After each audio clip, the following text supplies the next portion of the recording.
दोस्तों, मैं प्रदीप पाटिल आप सभी का अद्वितीय ज्ञान भंडार में पुनश्च एक बार स्वागत करता हूं। दोस्तों, आज हम चलने वाले हैं व्याकरण के एक ऐसे विषय में जो कि हमारे लिए बहुत महत्वपूर्ण है, जिसका नाम है व्याकरणिक दृष्टिकोण से उसे विशेषण कहा जाता है। तो आज हम देखेंगे विशेषण के बारे में जानकारी। विशेषण, इसे अंग्रेजी में एडजेक्टिव भी कहा जाता है और इसे हिंदी में विशेषण कहा जाता है। दोस्तों, इसी के संदर्भ में आज हम विस्तृत रूप से जानकारी प्राप्त करेंगे। इसको हम देखेंगे कुछ उदाहरणों के द्वारा। गुब्बारे वाला रंग बिरंगे गुब्बारे लेकर खड़ा है। नेहा के पास 4 पुस्तकें हैं। अतुल 2 किलो सेब लाया। यहाँ पर रंग बिरंगे, 4 और 2 किलो ये शब्द गुब्बारे, पुस्तकें और सेब, इन शब्दों के बारे में विशेष रूप से विशेषता प्रकट करते हैं। इसका मतलब विशेष जानकारी देते हैं और इसीलिए इसकी संज्ञा बनती है कि संज्ञा और सर्वनाम शब्दों की विशेषता प्रकट करने वाले शब्द विशेषण कहलाते हैं। मैं पुनः एक बार दोहराता हूं, संज्ञा और सर्वनाम के संदर्भ में विशेषता प्रकट करने वाले शब्द विशेषण कहलाते हैं। दोस्तों, विशेषण के संदर्भ में हम अधिक जानकारी एक अगले वीडियो के द्वारा भी देख सकते हैं, जिसमें हमें पता चलेगा कि विशेषण किसे कहा। एडजेक्टिव। विदुषी की मौसी कनाडा से आई। वह घर में सबके लिए कुछ न कुछ उपहार लेकर आई। मौसी विदुषी के लिए रंग बिरंगी फ्रॉक, सुंदर गुड़िया, बहुत सी चॉकलेट व प्रखर के लिए कुछ किताबें, 1 दर्जन स्केच पेन और ऑटोमेटिक घड़ी लाई। विदुषी की माँ के लिए लाल साड़ी तथा ऊनी कंबल और विदुषी के पिता के लिए गरम कोट तथा 4 कमीजें तथा घर के लिए रंगीन टीवी तथा मूवी कैमरा लेकर आई। ऊपर के वाक्यों में छपे काले मोटे शब्द अपने साथ आए संज्ञा शब्दों के गुण, नापतौल, संख्या संबंधी विशेषताओं का बोध करा रहे हैं। ये सभी विशेषण शब्द हैं। विशेषण रंग बिरंगी, संज्ञा शब्द फ्रॉक, सुंदर गुड़िया, कुछ किताबें, 1 दर्जन स्केच पेन। विशेषण बहुत सी, संज्ञा शब्द चॉकलेट, ऊनी कंबल, गरम कोट, रंगीन टीवी, ऑटोमेटिक घड़ी, लाल साड़ी, 4 कमीजें, मूवी कैमरा। जो शब्द संज्ञा या सर्वनाम शब्दों की विशेषता बताते हैं, उन्हें विशेषण कहा जाता है। दोस्तों, जैसे कि हमने अभी वीडियो में देखा कि विशेषण किसे कहा जाता है, उसी विशेषण के 4 भेद होते हैं। उन विशेषणों के 4 भेदों को उसके गुण दृष्टि से, परिमाण की दृष्टि से, संख्या की दृष्टि से और सर्वनाम की दृष्टि से देखा जाता है, जिसे गुणवाचक विशेषण, संख्यावाचक विशेषण, परिमाणवाचक विशेषण और सार्वनामिक विशेषण, ऐसे इसके 4 भेद होते हैं। मैं पुनः एक बार दोहराता हूं, गुणवाचक विशेषण, संख्यावाचक विशेषण, परिमाणवाचक विशेषण और सार्वनामिक विशेषण। ये विशेषण के मुख्य रूप से 4 भेद माने जाते हैं। अब हम देखेंगे गुणवाचक विशेषण के संदर्भ में जानकारी। दोस्तों, गुणवाचक विशेषण वह विशेषण होता है जो संज्ञा शब्दों के गुण, आकार तथा रंग आदि को विशेषताएं बताता है, उन्हें गुणवाचक विशेषण कहते हैं। जैसे पुनः एक बार बताता हूं, जो विशेषण संज्ञा शब्दों के गुण, आकार तथा रंग आदि की विशेषताएं बताते हैं, उन्हें गुणवाचक विशेषण कहा जाता है। दोस्तों, ऐसे कुछ उदाहरण हम देखेंगे। सुंदर बगीचा, मोटा लड़का, लाल पतंग, ये सारे शब्द जो है सुंदर, मोटा, लाल, ये सारे शब्द हमें गुणात्मक दृष्टि से कुछ जानकारी देते हैं। जैसे कि गुण अच्छा, बुरा, सुंदर, मुलायम, मीठा, शुद्ध, वीर, ये शब्द जब वाक्य में प्रयुक्त होते हैं तो ये गुणात्मक दृष्टि से जानकारी या विशेषता देते हैं। वैसे ही आकार की दृष्टि से भी गुणवाचक विशेषण पहचाने जा सकते हैं, जिसमें लंबा, चौड़ा, छोटा, बड़ा, मोटा, पतला, नाटा, गोल, चौकोर आदि शब्द भी आकार की दृष्टि से गुणवाचक शब्द कहलाते हैं। अगला होता है रंग। रंग की दृष्टि से भी गुणवाचक शब्द कुछ इस प्रकार होते हैं: काला, लाल, पीला, नीला, नारंगी, आसमानी आदि शब्द जो रंग की दृष्टि से संज्ञा या सर्वनाम के बारे में विशेषता बताते हैं, जो कि रंग होने के बावजूद भी गुणात्मक विशेषता कहते हैं। वैसे ही स्थान की दृष्टि से भी देखा जा सकता है। जैसे हम जिस स्थान पर रहते हैं उसी नाम से हम विशेष रूप से जाने जाते हैं, जैसे कि भारतीय, जापानी, ग्रामीण, शहरी, पहाड़ी, रेगिस्तानी, महाराष्ट्री, ऐसे बहुत सारे शब्द होते हैं कि जो हमारी स्थान की दृष्टि से भी विशेष रूप से जानकारी देते हैं। स्वभाव की दृष्टि से भी कुछ शब्द होते हैं, जैसे शांत, कमजोर, बुद्धिमान, गुस्सेल, गंभीर आदि शब्द, जो कि व्यक्ति या फिर किसी संज्ञा के बारे में विशेषता प्रकट करते हैं। इसीलिए ये शब्द भी गुणवाचक विशेषण कहे जा सकते हैं। अगला शब्द है स्थिति के रूप से हम देख सकते हैं गंभीर, बीमार, प्रसन्न, क्रुद्ध, उदास आदि शब्द जो है वह ये गुणवाचक विशेषण के तौर पर देखे जा सकते हैं। दोस्तों, हम अगला एक प्रकार देखने वाले हैं जो कि विशेषण का ही दूसरा प्रकार कहा जा सकता है। ऐसे विशेषण के दूसरे प्रकार की ओर हम चलेंगे।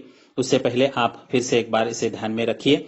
हम आगे बढ़ते हुए अगले कुछ प्रकारों की ओर ध्यान आकर्षित करेंगे। अगला प्रकार है संख्यावाचक विशेषण। इसको पढ़ने से ही आप लोगों को पता चलता है कि संख्या का मतलब होता है अंक या नंबर्स। ये नंबर्स या अंक जब विशेष रूप में प्रकट होते हैं या संज्ञा के बारे में जब वह अंक या नंबर के बारे में विशेष जानकारी देते हैं तो उन शब्दों को हम क्या कहते हैं?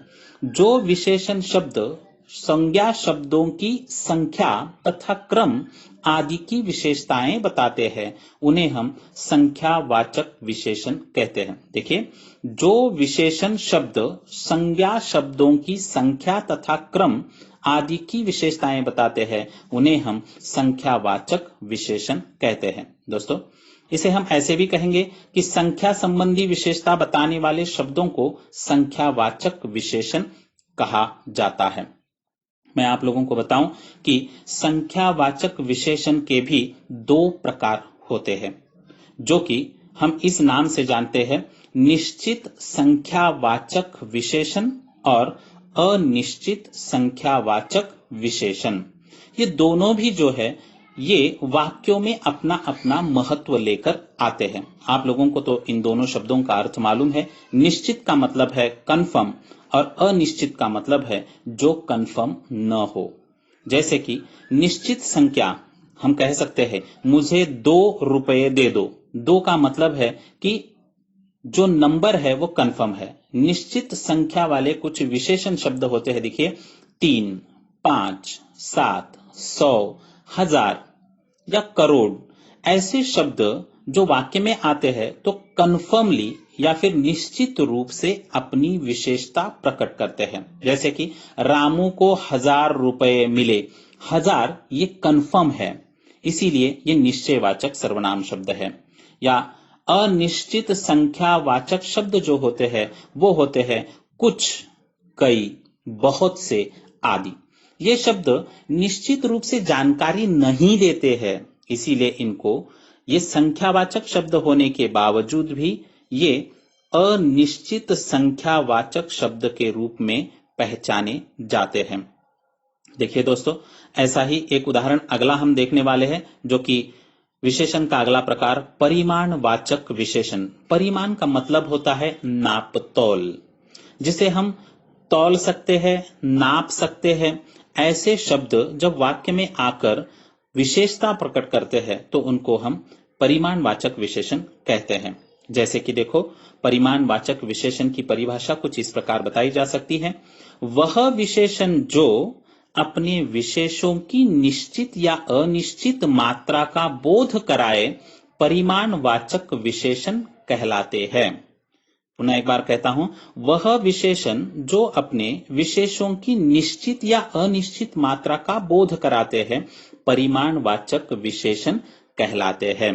ध्यान से आप लोगों ने सुना होगा कि परिमाण मतलब नाप या तौल, लेकिन वह निश्चित भी हो सकता है और अनिश्चित भी हो सकता है।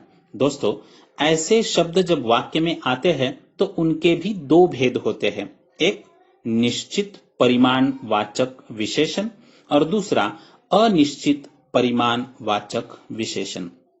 जैसे कि निश्चित रूप से परिमाण बताने वाला शब्द यह निश्चित परिमाणवाचक विशेषण कहलाएगा, और दूसरा जो अनिश्चित परिमाणवाचक विशेषता बताएगा वह शब्द जो कि कन्फर्मली हमें उसका नाप या तौल नहीं बता सकता वह अनिश्चित होता है।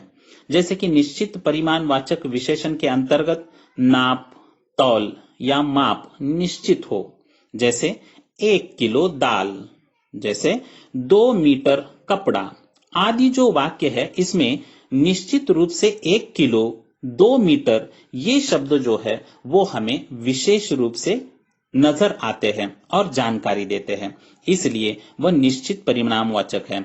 अनिश्चित परिमाणवाचक विशेषण जो होते हैं जहां नाप, तौल या माप अनिश्चित हो, जैसे कुछ पैसे, ऐसे शब्द। यहां पर कुछ उदाहरण देखो मित्रों, 2 किलो चावल, ढेर सा अनाज, 3 मीटर कपड़ा।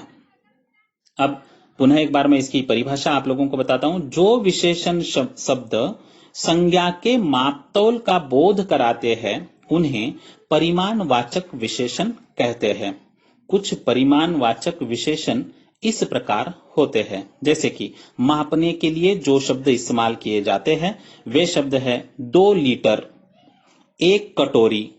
वैसे ही नापने के लिए, मैंने पहले मापने के लिए कहा, अब कह रहा हूं नापने के लिए शब्द 4 मीटर, 100 गज।